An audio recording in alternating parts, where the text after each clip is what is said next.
Well, hello friends, Coach Bob with you today, and today we are going to be talking about the lifting of the veil. Yes, the veil, what am I talking about? Am I talking about getting married? No, I'm not. What I am talking about is recently I got to go to Atlanta, Georgia to the BRP Global Reveal Party. And what I learned there was, it was pretty mind-numbing for me. Anyone who's followed the channel for a while knows that I love to figure out how people tick, and I like to see how things operate in the background, behind the veil, what it really is like. And I wanted to give you a glimpse of it through my eyes. Now, what did I see? Well, obviously what I saw may differ from what someone else sees because, you know, we all have our paradigm that we see things through. But I'm going to let you see what I saw. So before we get going on this, give the video a thumbs up, subscribe to the channel, and even if you're not into the BRP stuff, I think this will give you an idea of what it's like for these corporate guys because it was really very interesting to me. I don't come from that background. My background is Federal Aviation Administration. You know, I did my 23 years in the radar room. I worked very hard. I loved what I did. It was awesome. And I was a manager, so people were my commodity, so to speak. Motivating people, high stress job. The job at that point had the #2 suicide rate of all careers.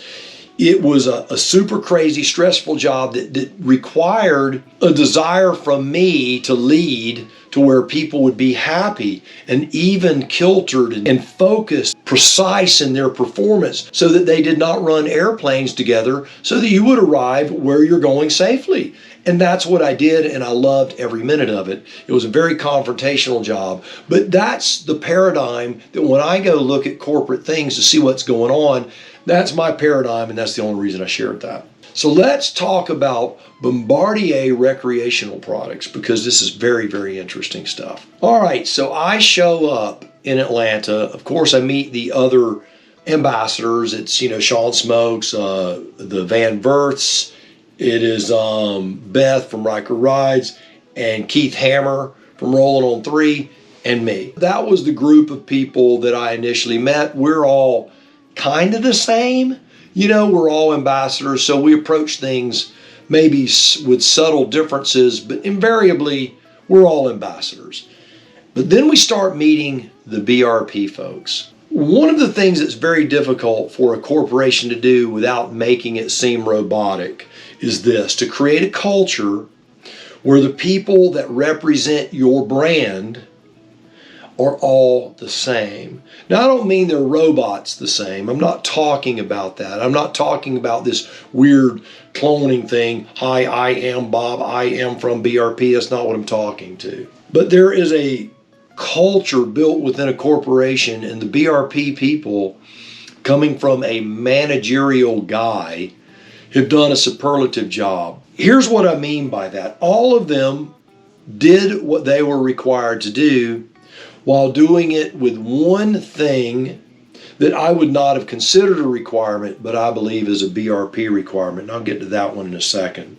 First off, they were all tight-lipped in the areas they needed to be tight-lipped about. We're going to talk about why they were tight-lipped as well. But they didn't say things they weren't supposed to say. They also didn't say things that were unbecoming to the company. They didn't say things that were unbecoming to the public. They didn't say things that were unbecoming to the ambassadors.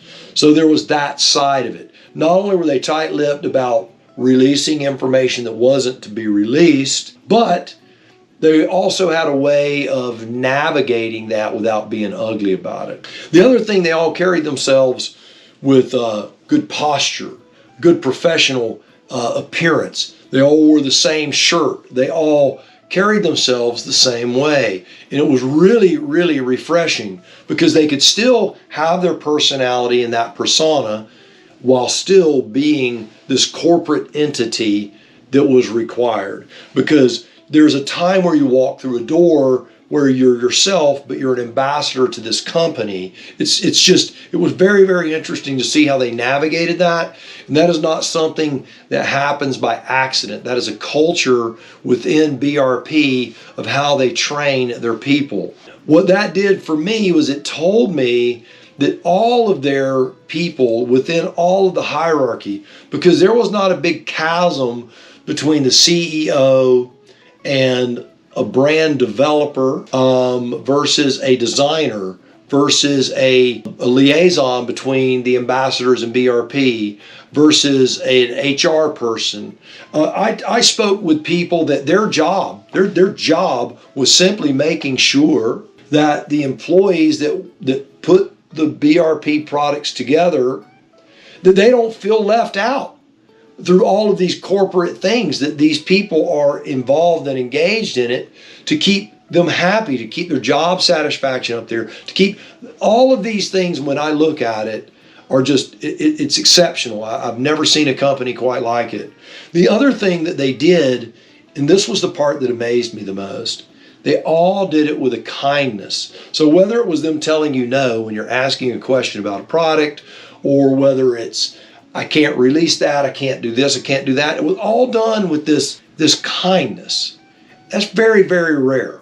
So kudos to whoever is putting together the training education for all of your employees, the continuity of behavior of, even, like I said, of even the attire when they were there. They all had their little BRP shirts that matched. They had to attend meetings early in the morning before going to the events. So they were receiving training constantly while they were there. It was really amazing to watch. There was a lot of moving parts, and BRP did this very, very well. So that was the first thing that really impressed me. And the next thing that impressed me a lot was just their organizational structure of how they had put this global reveal party together. There was a lot of dealers there. There were thousands of people there. They had a live band. They had, you know, the big stage presentation that they had put together. And all of this worked seamlessly. They had vendors out in the foyer area that were either aftermarket products that were working with BRP, that sort of thing. And then they had these levels of things that were required to go into certain areas. There were certain areas that I was not allowed to go into, only product people could go into. We'll talk about that here in a little while as well. It was very interesting. So we all had these color codes. They had stickers to put on your phones where you could not take pictures. Now, as ambassadors, we were allowed to take pictures. So our little placard gave us a different level of access than someone else. I just thought whoever put that together and had the forethought to think what is going to grow the company the most based on this type of person, that type of person, that type of person, and what arena they work in, that's what we're going to do. And they did it, and they did it amazingly well. This next one is the one that's going to interest you the most. And this is about product development. You know, so many times I'll come up with an idea and I'll go, you know, they should change, you know, whatever it is, fill in the blank. They should change. It needs Apple CarPlay. It needs this. It needs that. And you go, okay, well, if I complain loud enough, maybe next year this will be changed. If I complained this year and it was changed next year, they had already been working on it before I ever voiced my complaint. I spoke to a guy that is in the product development area. So they'll have the inception of this idea. That inception of that idea may last a year, maybe 2 years. Then you have a product after that 2 year of, we'll call it R&D, right? Research and development. And then they'll have a hard product in front of them. Oh. Hey, Bob Lenny. Hey, brother. Hey, I got it all worked up, and sounds great. Well, then I'll see you tomorrow at 10. Yeah, that's tomorrow, yeah. I've got a swim meet today, so my brain's fried. So, yeah, so I'll see you tomorrow then, buddy. All right, brother. Sounds good, man. All right. All right. Bye-bye. So now they have this hard product, we'll call it, that's sitting out here in front of them. That product now will be final things. When I say final, those finalizations go in steps. So they'll have a board on their office wall that will say, this is where we are, and this is where we need to be. And it's everything on the production of it, how the user is going to use it, what the infrastructure needs to look like in order for it to be functional. Like, for example, battery-powered motorcycles, very big deal. They have to think about the range that they have, the charge time, how far they can go. Then they have to think about, well, based on that, what type of user is going to buy it? Is it going to be an American market where things here are a long way between things? So how is an American that says we have to drive 150 miles a day, how do we charge that accordingly and to make sure that infrastructure is in place? If there's not an infrastructure in place, how can they create a backup infrastructure that you could maybe carry what you need to charge it on the unit itself? All of these things, and then they go down these checklists and they keep checking them off one after another after another. And then it's the next thing and the next thing and the next thing. The simple change on the display on the Spyder was an over 3-year process to change that screen. All of the things that studies that have to be done, how much heads down time the person has when they're driving the Spyder, all of these things, it has to be looked at and checked and go through all of the regulation hoops. There was way more to it than I ever imagined. And to see that, if I would have seen nothing else but that was so eye-opening for me to think that the 2020 Spyder in 2017, they were already driving one of those around, but it was going to take 3 years to get it on the road. That just, my mind was like, it was just crazy. That was an amazing thing.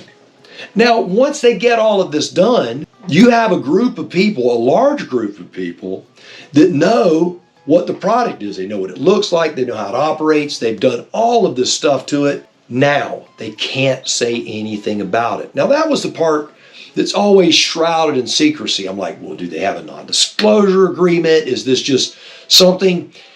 There are multiple reasons. Obviously, you don't want to let too much out because another company may steal that idea and then they develop something just like it or very similar. But here was the big reason, and this never even dawned on me. BRP is a publicly traded company. And what that can do to stock prices and those things, it can turn into a legal nightmare if you have people sharing things they're not supposed to share. I was just like, again, mind blown, because you guys know me. I was pushing. I'm going to tell you, I was pushing hard. Talk to me about the design of this helmet. Talk to me about these electric motorcycles. Talk to me about all of these features on the Spyder, the things that are coming up in the future, all of that sort of thing. And there was so much associated with it. I'm telling you guys, I was pushing hard, probably to a point where I was making the person on the other end of the conversation quite uncomfortable.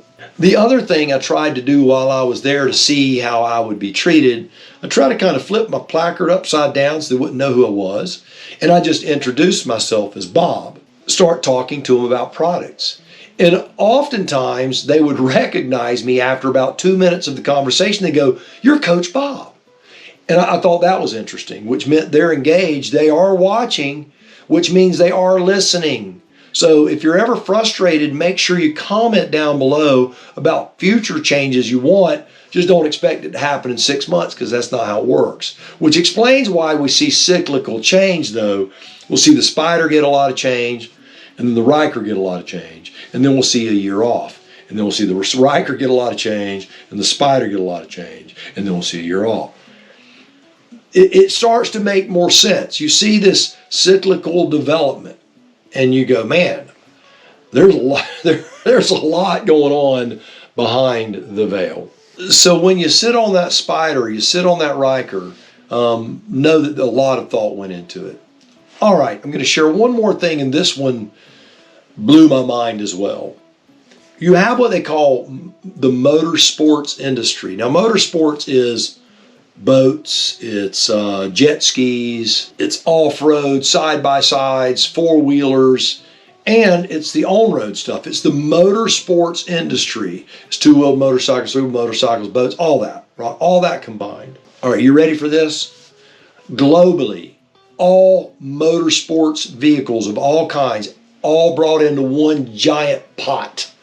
35% of all motorsports globally is BRP.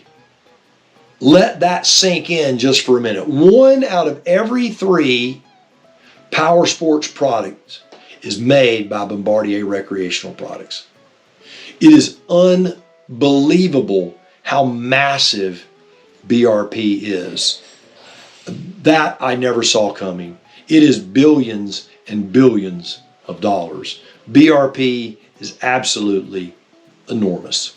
Make sure you give this video a thumbs up, subscribe to the channel. We're always having engaging conversations, thoughts about corporate structure, motorcycle development, all of these things. And I love doing this stuff. I'm going to be releasing some video footage of that global reveal party in the very near future. I've got a video coming out on Saturday, hopefully, of a tour on the Ryker. I plan on doing a 300 to 500 mile day on it on Friday, editing it, and then releasing it Saturday. Coach Vic tells me that is way too ambitious, but we're going to make it happen. That I can guarantee you. Even if it's pouring down rain, it's going to happen. All right, well, there you have it. Another one in the books. You have now seen BRP Behind the Veil. All right, so there you have it. Another one in the books. So you do me a favor until next time. Yes, you go out, buy the motorcycle of your dreams, eat right, take care of yourself. And remember, if you're not having fun, you are doing it wrong. Now I'll see you on the road real soon. You go seize the day.